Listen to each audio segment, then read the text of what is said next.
என்னடா இது இவங்க பிரச்சனை ஓயவே மாட்டேங்குது அப்படிங்கிற மாதிரி தான் இருக்கு சிவகார்த்திகேயன் தனுஷோட கான்ட்ரவர்சிஸ்.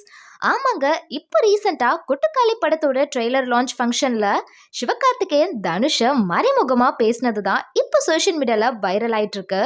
சிவகார்த்திகேயன் சின்ன திரையில இருந்து வெள்ளித்திரைக்கு வரதுக்கு பயங்கரமான ஹார்ட் ஒர்க் போட்டிருக்காரு அப்படிங்கிறது எல்லாருக்குமே தெரிஞ்ச ஒரு விஷயம் தான். காமெடி, ஆக்டிங், டான்ஸ், பாட்டுன்னு சும்மா ஆல் ரவுண்டரா இருக்காரு.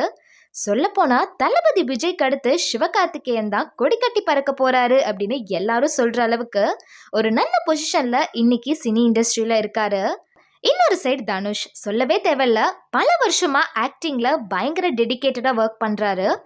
இப்பதான் அவரோட டைரக்ஷன்ல வெளியான ராயன் படம் பயங்கரமான ஹிட் கொடுத்து வசூல் ரீதியாவும் பாக்ஸ் ஆஃபீஸ் நிறைஞ்சிருக்கு.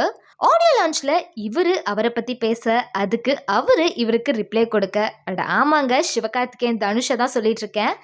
என்னதான் சிவகார்த்திகேயன் கஷ்டப்பட்டு முன்னாடி வந்தாலும் அவர் வளர்ச்சிக்கு ஹெல்ப் பண்ணது தனுஷ் தான் அப்படின்னு இப்போ வரைக்கும் நிறைய பேர் சொல்லிட்டு இருக்காங்க.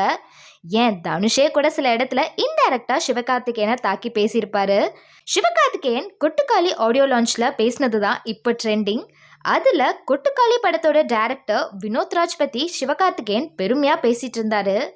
கொட்டுக்காளி படம் நல்லா ஓடி அதுல லாபம் வந்துச்சு அப்படின்னா அந்த லாபத்துல கொஞ்சத்தை எடுத்து வினோத்ராஜுக்கே கொடுப்பேன்.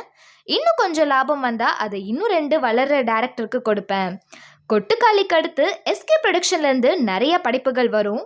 நிறைய டைரக்டரை நான் அறிமுகப்படுத்துறேன் அப்படின்னு சொல்லல.